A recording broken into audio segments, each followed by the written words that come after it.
நான் சொன்ன 2 நிறுவனம் மொனோபொலியா வச்சிருக்காங்க. ஒன்னு டான்ஜெட்கோ, இன்னொன்னு டாஸ்மாக். இது ரெண்டும் தான் மூலப்பொருள் தமிழக அரசுக்கு. இது ரெண்டும் யார் வச்சிருந்தா? செந்தில் பாலாஜி தான் வச்சிருந்தாங்க. அப்போ எதுக்கு அவர்கிட்ட கொடுத்தாங்க?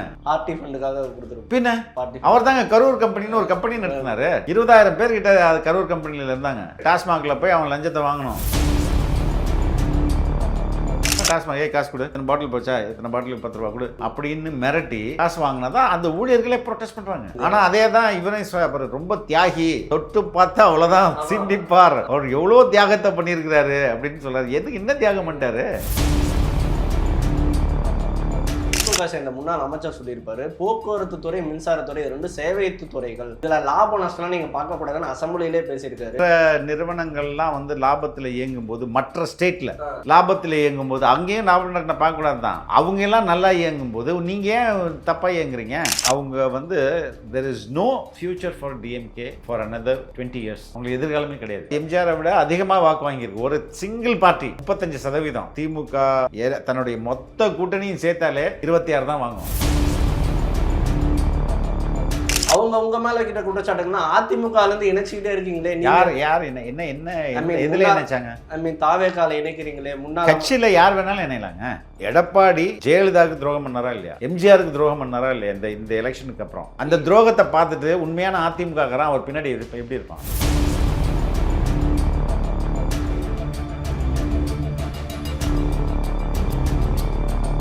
சார், இப்போ என்னோட ஃப்ரெண்டு பக்கத்து வீட்டுக்காரர் ஒருத்தர் கேட்டார் சார், அது எப்படிப்பா இபி பில் அதிகமாக போடுறாங்க, ஒவ்வொரு வருஷம் ஒவ்வொரு ஆட்சி வந்தாலும் ஏற்றுறாங்க, அது எப்படி செலவு மட்டும் ஜாஸ்தியாக போகுது, எப்போ பார்த்தாலும் நஷ்டம்ன்றாங்க. இதுதான் நஷ்டம். இதுதான் அந்த ஆமாங்க. நீங்கள் 100 ரூபாய்க்கு சரி, நீங்கள் வாங்கக்கூடிய நிலக்கரியோடைய ஒரிஜினல் விலை 60 ரூபாய். ஆனால் நீங்கள் 150 ரூபாய்க்கு வாங்குறீங்க. அங்கேயே ஊழல் நடக்குதா? இப்போ நீங்கள் 60 ரூபாய்க்கு வாங்கினா கப்பலுக்கு காசு கரெக்டாக கொடுத்துருந்தீங்கன்னா, அதாவது 15 கேலரி எரிதிறன் உள்ள நிலக்கரியை வாங்கி சரியான வாடகை கொடுத்து இங்கே எடுத்துகிட்டு வந்து அதை அனல் மின் நிலையத்துக்கு எடுத்துகிட்டு போய் எரிச்சிங்கன்னா சரியான அளவு கரண்ட் கிடைக்கும். நீங்கள் இருக்கல மொக்க நிலக்கரியை வாங்கி மொக்க கப்பலில் எடுத்துகிட்டு வந்து இதுக்குள்ளேயே நீங்கள் ஊழலை ஏற்றிட்டு அது எரிச்சிங்கன்னா என்ன ஆகும்? அது அப்படிதான். நம்மளுக்கு தேவை 20,000 மெகாவாட்ஸ் ஆவரேஜாக தமிழ்நாட்டுக்கு. அதில் 20,000 மெகாவாட்ஸில் நம்ம இவ்வளோ ஊழல் பண்ணி ப்ரொடியூஸ் பண்ணுறது 3,000 மெகாவாட்ஸ் தான். இந்த அணுமன் நிலையங்களில். அப்போ மீதி இதிலே இவ்வளோ ஊழல். அப்போ அது இல்லாமல் நம்ம கிரிட்டில் ப்ரைவேட்லேருந்து வாங்குவோம்.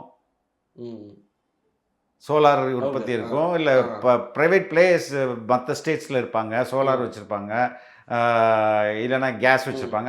அந்த பவர் கிரிட்லேருந்து நம்ம பவர் வாங்கணும். அப்போ நம்மள்கிட்ட இருக்கிற நம்மளுடைய ஓன் மேனுஃபேக்சரிங்கை பவர் யூனிட்டை ஒரு 5,000 மெகாவாட்ஸ் நம்ம உற்பத்தி பண்ணாலே, இல்லை ஒரு 10,000 மெகாவாட்ஸ் நம்மளால் உற்பத்தி பண்ணிட்டாலே நம்ம எதுக்கு இன்னொருத்தருக்கு அதிக காசு கொடுத்து வாங்கணும்? நம்மளுக்கு அந்த எல்லா ஸ்ட்ரக்சரும் இருக்குது, ஃபெசிலிட்டி இருக்குது, பண்ணலையே. சார், நீங்கள் சொன்ன மாதிரி 3 அமைச்சர்கள் மாறி இருக்காங்க. செந்தில் பாலாஜி, விஸ்வநாதன், நத்தம் விஸ்வநாதன், பல பேர் மாறி இருக்காங்க. இதில் யாரோட ரோல் ரொம்ப பெருசு? எந்த வருஷத்தில் அதிகமாக செலவாயிருக்குன்றதை பார்த்தாலே முடிஞ்சிருமே. போன வருஷம் தான். போன வருஷம் தான். அதாவது 2022, 2023 அந்த டைம்ல தான் பயங்கரமா செலவாயிருக்கு. இவரு தான் இருந்தாரு சார், அண்ணன் தான், அண்ணா செந்தில் பாலாஜி தான் சார். அவரோட ரோல் எவ்வளவு முக்கியம் நினைக்கிறீங்க? ஒரு 51,000 இல்லைங்க. இப்போ ரொம்ப சிம்பிள். நான் சொன்ன 2 நிறுவனம் மொனோபொலியா வச்சிருக்காங்க. ஒன்னு டான்ஜெட்கோ, இன்னொன்னு டாஸ்மாக். இது ரெண்டும் தான் மூலப்பொருள் தமிழக அரசுக்கு. இது ரெண்டும் யார் வச்சிருந்தா? செந்தில் பாலாஜி தான் வச்சிருந்தா. அப்போ அப்போ அவரு தான் காரணம். அவர் எதுக்கு அவர்கிட்ட கொடுத்தாங்க? ஆர்டி ஃபண்டுக்காக கொடுத்துருப்போம். பின்ன அவர் தாங்க கரூர் கம்பெனின்னு ஒரு கம்பெனி நடத்தினாரு. 20,000 பேர் கிட்ட கரூர் கம்பெனில இருந்தாங்க. 20,000 பேர் எதுக்கு? இதெல்லாத்தையும் அசம்பிள் பண்ணி லஞ்சத்தை வாங்கி வசூல் பண்ணி கொடுக்கறதுக்கு.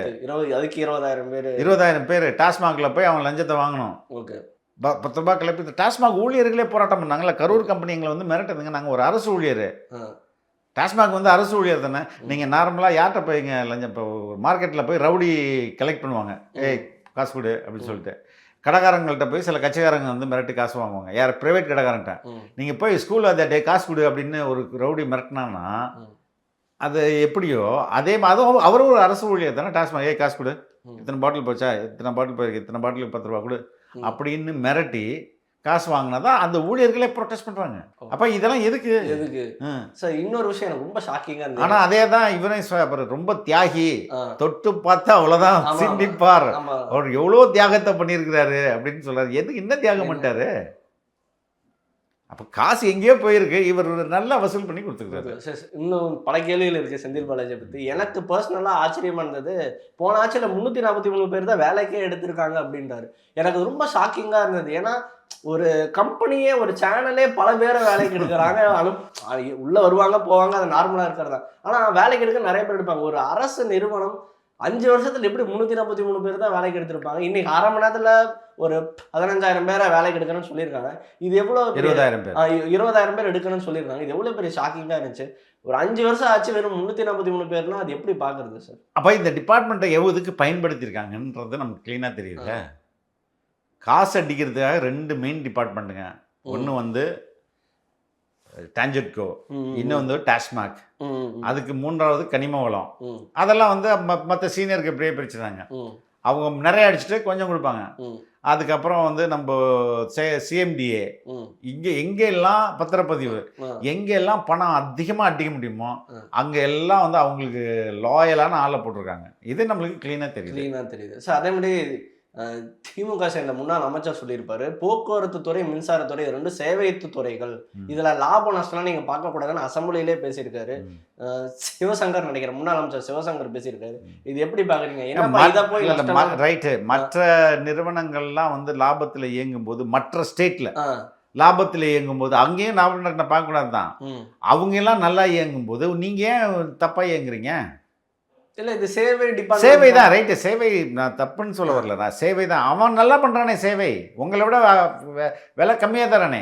ஓகே, லாபத்தில் போதே லாப நட்டத்தை பார்க்க வேணாம். மக்களுக்கு ரொம்ப கம்மியான செலவில் கர்நாடகா தரான், உங்களால் ஏன் தர முடியல? ஓகே, சேவை தானே இது, அவனோட பெட்டராக பண்ணுங்க. அது எதுக்கு இவ்வளோ லட்சம்? உங்களுக்கு வருஷம் செலவு அதிகரிக்குது, இன்கமும் அதிகரிக்குது. டிஸ்ப்ரோபோர்ஷனேட்ல அதிக இது, இந்த டிஃப்ரென்ஸ் ரொம்ப அப்படியே தானே இருந்துகிட்டு இருக்குது. திடீர்னு விலை ஏற்றுறீங்க. அதனால இந்த கருத்தை ஏற்றுக்க முடியாதுன்னு சமாளிக்கிறதுக்காக சொல்கிறது தான், வேற என்ன. ஓகே சார், அடுத்தபடியாக இப்போ ஒவ்வொரு அமைச்சர்கள் வீட்லேயும் அமலாக்கத்துறை ரைடு, லஞ்ச ஒழிப்புத்துறை ரைடு போயிட்டு இருக்கு. இன்னைக்கு காலையில் பார்த்துருப்போம் ஏவாவேலு, அடுத்து செந்தில் பாலாஜின்னு சொல்கிறாங்க. இந்த ரைடெல்லாம் எப்படி பார்க்குறீங்க? செந்தில் பாலாஜியோட நிறுத்த போதான் எல்லா அமைச்சர்கள் யாரெல்லாம் தப்பு பண்ணாங்களோ, யாரெல்லாம் ஊழல்வாதிகளோ எல்லாருமே வழக்கு தொடர்பு. ஓகே சார், எனக்கு பர்சனலாக ஒரு ஆர்வம் என்னென்னா, இன்றைக்கி ஏவாவல் வீட்டில் லஞ்ச ஒழிப்புத்துறை ரைடு, 13 இடங்கள், ஸ்கூல் காலேஜ்னு எல்லாமே சர்ச் பண்ணுறாங்க. இதில் தாவேக அரசோட பங்கு எப்படி இருக்குது? பங்கு இருக்கா? அரசு தன் கடமையை தானங்க செய்யும். Government will perform its own duty. அதில் என்ன இப்போ மக்களுக்கு சேர வேண்டிய பணம் மக்களுக்கு வந்தாகணும்ல. அது இன்னொருத்தர் வீட்டில் இருந்தால் எப்படி இருக்கக்கூடாதுல்ல. ஓகே சார், அடுத்தபடி செந்தில் பாலாஜி வீட்டில் போன வாரம் தான் ஒரு இது வந்தாங்க, அமலாக்கத்துறை ரைடு வந்தாங்க. அடுத்து இன்னைக்கு ஏவாவேலு வீட்டை முடிச்சுட்டு அடுத்து செந்தில் பாலாஜி தான் சொல்கிறாங்க. சார், நாங்கள் கேள்விப்பட்ட விஷயம் என்னென்னா, செந்தில் பாலாஜி அதிமுக திரும்ப அழைக்குது, பாஜகவும் திரும்ப அழைக்குது, பாஜக அவங்க சைடு அழைக்கிறாங்க, இந்த மாதிரி ஒரு ஆஃபர் கொடுத்துருக்காங்க. அதனால தான் ஆளுநர் ஒன்றும் ஒப்புதல் கொடுக்காம இருக்காரு, அவர் என்ன முடிவு எடுக்கிறாருன்னு பார்த்துட்டு தான் ஆளுநர் ஒப்புதல் ஹோல்ட் பண்ணியிருக்காருன்னு சொல்கிறாங்க. உங்களுக்கு என்ன தோணுது? அதற்கும் இதற்கும் தொடர்பு இல்லை அப்படின்றது தான் தோணுது. அவர் எங்கே வேணாலும் போட்டோம், நம்மளுக்கு அது இன்ட்ரெஸ்டா? ஓகே, ஆல்ரெடி அவர் மேலே வழக்குகள் இருக்கு. ஓகே, அந்த வழக்குகளை வந்து இறுக்கி பிடிச்சி வச்சிருந்தது தமிழக அரசு. அந்த இப்போ இதே தமிழக அரசு அந்த வழக்குகள் எல்லாம் நல்ல சிறப்பாக நடத்தும். ஆளுநர் ஒன்றும் ஒப்புதல் கொடுக்கல. ஏன் ஒப்புதல் கொடுக்கல? பழைய வழக்கு இருக்கிறதுங்க ஒப்புதல் வேணும். அவர் பெயிலில் தானே இருக்கிறாரு இப்போ. ஆமாம், பெயிலில் தான் இருக்கிறாரு. ஆமாம் ஆமாம். ஓகே, அது எவ்வளோ நாள் ஒப்புதல் கொடுக்காம போயிடுவார்? ஓகே, ஊழலுக்கு எப்படி ஆளுநர் ஒத்துழைப்பார்? அதெல்லாம் வாய்ப்பே கிடையாது. ஓகே, அடுத்து அவர் என்ன மாதிரி ஒரு சுச்சுவேஷனில் இருக்காருன்னு நினைக்கிறீங்க சார்? முன்னாள் அமைச்சர் இல்லைங்க, அவங்களுடைய கணக்கெல்லாம் தப்பாக போயிடுச்சுங்க, அதுதான் பிரச்சனை. அதுதான் பிரச்சனை. ஓகே, அடுத்தது நம்ம தான். நான் ஒன்றும் பிரச்சனை இல்லை, நம்ம தான் வரப்போகிறோம், எதுக்கு நம்ம பயந்துட்டு அப்படின்ற மாதிரி நிறைய லூசன்ஸ் விட்டாங்க. அது மாறினோன்னு அவங்களுக்கு பயமாயிடுச்சு, என்னடா அது தப்பா போயிடுச்சு அப்படின்றது தான். சார், அடுத்தபடியா நேற்று முதல்வர் அவர்கள் ஒரு திட்டம் அறிவிச்சிருக்காரு, தாய் மாமன் தங்க மோதிரம் திட்டம். ரொம்ப முக்கியமா பாக்குறாங்க. அது ஆக்சுவலி ஒரு கிட்டத்தட்ட ஒரு 1000 கோடி கிட்ட அதுக்காக ஒதுக்கி இருக்காங்க. 700 crores 700 crores ஒதுக்கி இருக்காங்க. 782 நினைக்கிறேன் ஒதுக்கி இருக்காங்க சார். இப்ப ஃபர்ஸ்ட் இந்த திட்டத்தை எப்படி பாக்குறீங்க சார்? உடனே அமலுக்கு வந்திருக்கு, நிதி ஒதுக்கி இருக்காங்க. இட் இஸ் நாட் இதுக்கு வந்து ரொம்ப பெரிய செலவாகாத திட்டம். 700 crores-லாம் கவர்மெண்ட்டுக்கு வந்து நத்திங். ஓகே. ஏன்னா அது வந்து ஒரு பல லட்சம் கோடி புரள்றதில்ல. ஏன்னா ஒவ்வொரு நாளும் எத்தனை குழந்தைங்க பிறக்க போகுது? அரசு மருத்துவமனைகள்ல கம்மியா தான் பிறகு. மொத்த மருத்துவமனையில அது எல்லாருக்குமே தானே. இது அரசு மருத்துவமனையில் மட்டும் கிடையாது, எல்லா குழந்தைகளும் தானே. ஒரு 1000 குழந்தைகள் அதிகபட்சமாக பிறக்குமா? ஒரு கிராம். ஆமாம், it's not a big thing. அது வந்து ஒரு பெரிய செலவினம்லாம் கிடையாது. தேர்தல் வாக்குறுதியில் என்னென்னலாம் நிறைவேற்றணும்னு நம்ம சொல்கிறோமோ அதெல்லாம் ஒன் பை ஒன்னாக நிறைவேற்றி. சார் இப்போ இன்னொருத்தர்கிட்ட பேசிட்டு இருக்கும்போது என்கிட்ட சொன்னார், தாவேக அரசு இந்த செலவுகள்லாம் எப்படி சமாளிக்க போகுது? ஏன்னா நாங்கள் இது வரைக்கும் எந்த டிபார்ட்மெண்ட்டே லாபத்தில் பார்க்கல. இப்போ ஃபஸ்ட்டு ஃபுல் அறிக்கை, வெள்ளை அறிக்கை, நீங்கள் மின்சாரத்துறை வெள்ளை அறிக்கை, பல நிறுவனங்கள் இல்லைங்க. இப்போ அந்த வெள்ளை அறிக்கையை நீங்கள் பார்த்தாலே தெரியும். அது வந்து தமிழ்நாடு மட்டும் கிடையாது. அதில் 4 ஸ்டேட் ஒப்பிட்டுருக்கோம். மகாராஷ்டிரா, கர்நாடகா, குஜராத், தமிழ்நாடு. இது 4ஐயும் பார்த்துருக்கோம். இந்த 4 ஸ்டேட்டும் எதுக்கு எடுத்து பார்த்துருக்கோம்னா, மற்ற நம்மளுக்கு கிட்டத்தட்ட நம்மளுடைய ஓன் எக்கானமி சைஸு, நம்மளுடைய பாப்புலேஷன், நம்மளுடைய economy type, production economy, service economy, இது எல்லாத்தையும் கம்பேர் பண்ணி தான் பார்த்துருக்கோம். அப்படி பார்க்கும்போது மற்ற மாநிலங்கள் தங்களுக்கும் வரவுக்கும் செலவுக்குமான அந்த கேப்பை ரொம்ப குறைச்சிட்டாங்க. நம்மளுடைய ஓன் டேக்ஸ் இருக்குல்ல, நம்மளுக்கு வருமானம் எப்படி எவ்வளோ வருது, நம்ம டேக்ஸ் போடுறோம், அதில் வருமானம் வருது. அது இல்லாமல் வேரியஸ் ஃபைன் போடுறோம், அதில் வருமானம் வருது. பத்திரப்பதிவு இது மாதிரியான துறைகளில் வருமானம் வருது. அது மாதிரி கனிம வளங்களில் வருமானம் வருது. இது எல்லாத்தையும் சேர்த்தோம்னா மத்திய அரசுக்கிட்டேருந்து வர்ற காசு மற்றதெல்லாம் சேர்க்காம நம்ம தமிழ்நாடு அரசு சம்பாதிக்கிறது மட்டுமே 100 ரூபாய் சம்பாதிச்சோம்னா கிட்டத்தட்ட அதில் 64 ரூபாய் சம்பளத்துக்கும் வட்டி கட்டுறதுக்கும் போயிடுது. மீதி உள்ள 34 ரூபான்னு நினைக்கிறேன். 34 ரூபாயில் வச்சு நம்ம தான் கவர்மெண்ட் ஓட்டணும். புரியுதுங்களா? இதில் தவிர இப்போ மின்சாரத்துறையில் நமக்கு வருமானம் வரணும், அது போக்குவரத்து துறையில் நமக்கு வருமானம் வரல, நட்டம் தான் வந்துட்டு இருக்குது. இப்போ இந்த இல்லாமல் நம்ம கடன் வாங்குகிறோம். இதை இந்த லீக்கேஜ்னு சொல்கிறோம்ல, இந்த லீக்கேஜ் எல்லாம் ஸ்டாப் பண்ணிட்டோம்னா மற்ற மாநிலங்கள் மாதிரியே நமக்கு வரவுக்கும் செலவுக்கும் ஈக்குவல் ஆகும். ஈக்குவல் ஆகி 1% அதிகமாக சம்பாதிச்சாலே இந்த மொத்தத்தையும் எல்லா நலத்திட்டங்களுக்கும் நம்ம கொடுத்துடலாம். இந்த லீக்கேஜை ஸ்டாப் பண்ணாலே போதுமே. ஓகே, அதை அரெஸ்ட் பண்ணிட்டாலே, அதை ஸ்டாப் பண்ணிட்டாலே செலவுகள், அதான் சொல்கிறேன், 2 லட்சம் கோடிங்க இதில் மட்டுமே. ஓகே, அதான் நீங்கள் மற்ற ஜேர்னலிஸ்ட்டுமே அதான் கேட்குறாங்க. ஏன்னா தாவேகா கொடுத்த வாக்குறுதிகள் பார்த்துட்டோம், அதுக்கு அப்ராக்சிமேட்டாக செலவு சில பேர்லாம் போட்டாங்க ஆன்லைன்லேயே. இன்றைக்கி எல்லா டிபார்ட்மெண்ட்டும் கடனில் இருக்குது, இன்கமே பத்தலை. இப்போ சொல்கிறேன் நான். இப்போ சட்ட அமைச்சர் இபி மினிஸ்டர் பேசும்போது இதில் இவ்வளோ நாளில் இவ்வளோ சேமிச்சிருக்கமே நம்ம அப்படின்றாருல்ல. அதனால பண்ணிடலாம். ரொம்ப சிம்பிளுங்க. இந்த லீக்கேஜையும் திருட்டையும் ஸ்டாப் பண்ணால் போதுங்க, எல்லாமே சரியா சார். அடுத்தபடியாக இடைத்தேர்தல்கள், அது மிக முக்கியமாக பார்க்கப்படுது. இப்போ 6 இடத்துக்கு வரப்போகுது, உள்ளாட்சி தேர்தல் வரப்போகுது சார். நாங்கள் கேள்விப்பட்ட வரைக்குமே என்ன சொல்கிறாங்கன்னா, இந்த விவசாயிகள் கொஞ்சம் அதிருப்தியில் இருக்காங்க. அது 50,000 ஃபஸ்ட்டு தள்ளுபடி போகலாம், அப்புறம் 75,000 தள்ளுபடி. இதனால் விவசாயிகள் அதிருப்தி, மின்வெட்டுனால மக்கள் கொஞ்சம் அதிருப்தி, இதெல்லாம் இடைத்தேர்தல்களை எதிரொலிக்கும் நீங்கள் நினைக்கிறீங்களா? இது விவசாயிகள் அதிருப்தின்றது ஒரு கட்டுக்கதை. ஏன்னா இந்த அரசு பதவியேற்றது மே 10. ஜூன் 12 நியாயமாக தண்ணி திறந்துருக்கணும். கர்நாடக அரசுலேருந்து தண்ணி மேட்டூருக்கு வந்திருக்கணும், வரலை, அது தனியாக பேசுவோம். ஆனால் இந்த 1 மாதத்துக்குள்ளேயே இதை நீங்கள் சரி பண்ணி ஆகணும். அப்போ தான் விவசாயிகள் இந்த வாட்டி கடன் இல்லாமல் விவசாயத்தை தொடர முடியும். அப்போது பதவி ஏற்று 1 மாதம் கூட இல்லை, அந்த 1 மாதத்துக்குள்ளே இதை பண்ணி முடித்தோம் விவசாய கடன். ஏன்னா சரி, ஃபஸ்ட்டு இருக்கிறதுலே ஏழை விவசாயிகள் ஆரம்பிக்கிட்டோம்.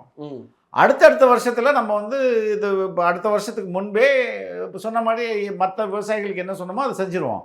அப்படியே ரொம்ப ஷார்ட் பீரியடு, மே 10 ஜூன் 12க்குள்ளே இதை முடிக்கணும். அப்போ விதின் அ ஷார்ட் பீரியடில் இது பண்ணது தான் அது. அதனால விவசாயிகள் உண்மையிலேயே சந்தோஷமாக தான் இருக்கிறாங்க. ஓகே, அதனால் வெற்றி வாய்ப்பு அதிகமாக தான் இருக்குன்னு பார்க்குறீங்க.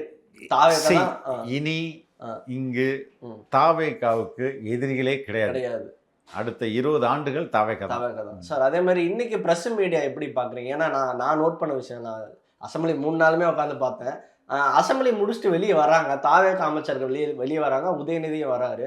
தாவேக்கா அமைச்சர்கள்ட்ட ரிப்போர்ட்டர்ஸ் கொஞ்சம் ஸ்ட்ரிக்டா நடந்துக்கிறாங்களோ, ரொம்ப கடுமையான கேள்விகள் கேட்டு அவங்க இன்எக்ஸ்பீரியன்ஸ். இன்னுமே இந்த லெகசி மீடியா ஒரு மாதிரி திமுக ஊடகமா தான் இருக்கு.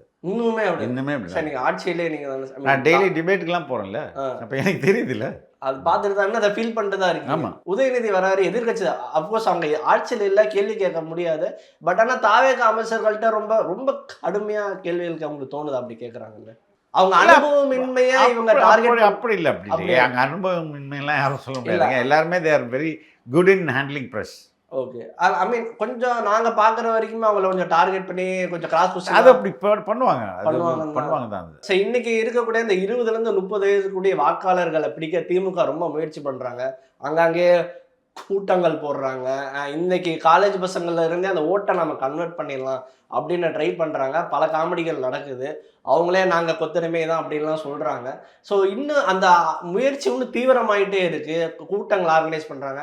அவங்களே தாவேக்கா சார்பிலேருந்து ஆள் வச்சு அடிச்சிட்டாங்கன்னு சொல்லி உதயநிதி கம்ப்ளைண்ட் பண்ணியிருக்காரு, எக்ஸ் வலைதள பக்கத்தில் சொல்லியிருக்காரு. இது எப்படி பார்க்குறீங்க அவரோட? அப்படி ஒரு நியூஸு 3 நாளைக்கு முன்னாடி அடித்ததாக சொல்கிறாங்க. எந்த செய்தித்தாளுமே எங்கேயுமே நியூஸே வரல. இவங்க வந்து ஏதோ ட்ரை பண்ணுறாங்க, பண்ணட்டும் சார், ஒன்றும் நடக்காது சார். இன்னைக்கு தாவேக்கா சைடு தான் அந்த வாக்காளர்கள்லாம் இருக்காங்க. திமுக அதை கன்வெர்ட் பண்ணாதான் நம்ம ஜெயிக்க முடியுன்றதை அவங்க புரிஞ்சுக்கிட்டாங்கன்னு தோணுதா? அதுக்கு தான் ட்ரை பண்றாங்களா? அதையும் சரியா புரிஞ்சுக்கலன்னு தான் தோணுது. எப்படி சார் அவங்க தான் தப்ப என்ன சார்? 36 மன்னராட்சி தானே அங்கே இப்பயும் நடக்குது திமுகவில். எதிர்கட்சி தலைவர் வேற யாருமே அங்கே KN நேருக்கு குவாலிஃபிகேஷன் இல்லையா? சேகர் பாபுக்கு குவாலிஃபிகேஷன் இல்லையா? தங்கம் தென்னரசுக்கு குவாலிஃபிகேஷன் இல்லையா? ஏவா வேலுக்கு குவாலிஃபிகேஷன் இல்லையா எதிர்கட்சி தலைவராகிறதுக்கு? உதயநிதிக்கு மட்டும்தான் குவாலிஃபிகேஷன் இருக்கா? இல்லை கேட்குறேன். இதை எப்படி அவங்க இதை புரிஞ்சுக்கிட்டாங்கன்னா தான் அவங்க சரி பண்ணுவாங்களே. இதான பிரச்சனையாங்க சார். அப்போ இன்னைக்கு இருக்கக்கூடிய வாக்காளர்கள் தாவேக்கா பக்கம் தான் வருவாங்களா? ஏன்னா அவங்க தப்பை உணர்ந்துட்டாங்கன்னு தோணுது. திமுக அந்த 36 பேர் அறிக்கையெல்லாம் கொடுத்தாங்க, எனக்கு தோல்விக்கு காரணம் கண்டுபிடிங்கலாம் ஸ்டாலின் சார் சொல்லியிருந்தாரு. அவங்க என்ன சொல்லியிருக்காங்கன்னா, இன்னைக்கு இருக்கக்கூடிய இளம் வாக்காளர்களை நம்ம மிஸ் பண்ணிட்டோம்னு சொல்லிடுறாங்க. அந்த தப்பை நம்ம வந்து சரி பண்ணிக்கணும்னு அவங்க ட்ரை பண்ணுறாங்க. அவங்களுக்கு இன்னுமே எது தப்புன்னு தெரியல. இன்ஸ்டாகிராம்ல தோத்தம்ன்றது, சரியா பேச தெரியாம தோத்தம்ன்றது, அவங்க வந்து there is no future for DMK for another 20 years. அவங்களுக்கு எதிர்காலமே கிடையாது சார். எப்படி சார் இது? ஏன்னா இதுவரையும் திமுக எப்படி ஜெயிச்சுது? அலையன்ஸ்னால அலையன்ஸ் தான். இன்னைக்கு அலையன்ஸ் யார் இருக்கா? இவங்க கூட தான் இருக்கு. தாவேக்கா தனியாகவே 35%. ஆமா, ஓட்டு 108 இடங்கள். ஆமா, இல்ல மொத்த தமிழ்நாடு இடங்களே 35%. எம்ஜிஆர் கூட 30% தான். 33. ஓகே, அதை விட எம்ஜிஆரை விட அதிகமாக வாக்கு வாங்கியிருக்கு ஒரு சிங்கிள் பார்ட்டி. 35%. நீங்க திமுக தன்னுடைய மொத்த கூட்டணியும் சேர்த்தாலே 26 தான் வாங்கும். இப்ப காங்கிரஸ் அங்க இல்லை, கம்யூனிஸ்ட் கட்சிகள் அங்க இல்லை, விசிக்கே அங்கே இல்லை. அப்போ எப்படி ஜெயிப்பாங்க? சார் ஸ்ட்ரக்சர்டான பார்ட்டி சார். ரைட்டு, இவ்வளோ பேரை வச்சா 26% தானேங்க. ஓ, அதுவே பெரிய தோல்வியாக தான் நீங்கள். ஆமாம், அது இல்லை இப்போ அது 20க்கு கீழே தானே இருக்கும். 18 17 அப்படி தான் இருக்காங்கன்னு சொல்ல வரீங்க. அதனால் அடுத்த 20 வருஷமே அடுத்து அவங்களுக்கு வாய்ப்பே கிடையாது. அதுதான் அது அவங்களுக்கு அது நம்ம சொல்லும்போது அஜிஜோன்னு வயிறு எரியுது. ஓகே, அந்த பக்கமே நினைக்க மாட்டுறாங்க. அவங்க ஈஸியாக விட்டுருவாங்கன்னு நீங்கள் உங்களுக்கு தோணுதா சார்? ஏன்னா இவ்வளோ வருஷம் ஆட்சியில் இருந்திருக்காங்க, 75 வருட கட்சி. பணம் இன்னைக்கு வந்து பணத்தை வச்சுட்டு ஜெயிக்க முடியாதுன்னு தெரிஞ்சு போச்சு. கரெக்டா? கரெக்ட். ஆமாம், மக்கள் யாருமே காசு வாங்கலை, வாங்கினாலும் ஓட்டு போடல, மாற்றத்துக்காக தான் ஓட்டு. ஆமாம், சாதியை வச்சு ஜெயிக்க முடியாதுன்னு ப்ரூவ் ஆச்சு. மதத்தை வச்சும் ஜெயிக்க முடியாதுன்னு ப்ரூவ் ஆச்சு. இதை 3 தாண்டி திமுக சொல்றதுக்கு என்ன இருக்கு? எதுவுமே இல்லை. அப்புறம் எப்படி இருக்கு எதிர்க்கலாம்? அவங்க மேல கிட்ட குற்றச்சாட்டுன்னா அதிமுகல இருந்து இணைச்சிக்கிட்டே இருக்கீங்களே.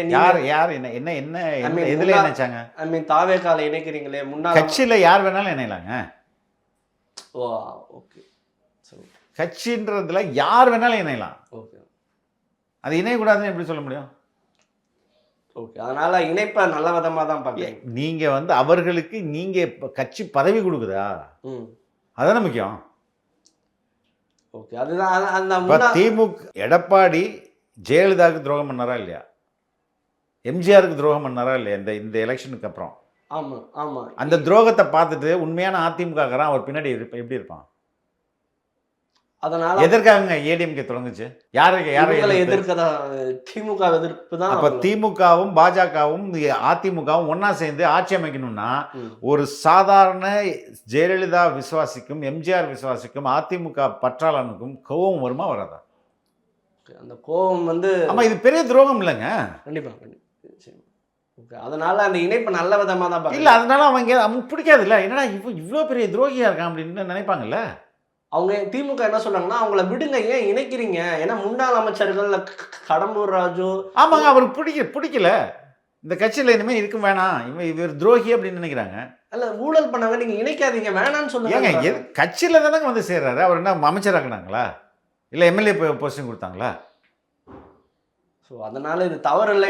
கட்சியில யார் வேணாலும் இணையலாங்க. இப்போ 1,75,72,73 லட்சம் பேர் ஓட்டு போட்டுறாங்கன்னா எல்லாருமே நேர்மையானவர்களாக இருந்திருப்பாங்களா? முடியாதுல்ல. கட்சின்னு வரும்போது அதில் எல்லா விதமான மனிதர்களும் தான் இருப்பாங்க. அதெல்லாம் தவறு இல்லைன்றது தான் அவங்களோட. அது தவறு இல்லைங்க, எப்படி சொல்ல முடியும்? டிஎம்கேல ரேபிஸ்ட் இருப்பான், ஓகே, ஏடிஎம்கேலையும் திருடன் இருப்பான், எல்லா கட்சியிலையும் எல்லா வித மனிதர்களும் இருப்பாங்க. ஆனால் கட்சியில் பதவிகள் யாருக்கு, அதான் முக்கியம் இல்லையா? அதை தான் நீங்கள் பார்க்கணும். இவ்வளோ நேரம் இன்டர்வியூ ரொம்ப நல்லா இருந்தது சார். இதே மாதிரி இன்னொரு நேரம் சார். நன்றி சார். தேங்க்யூ.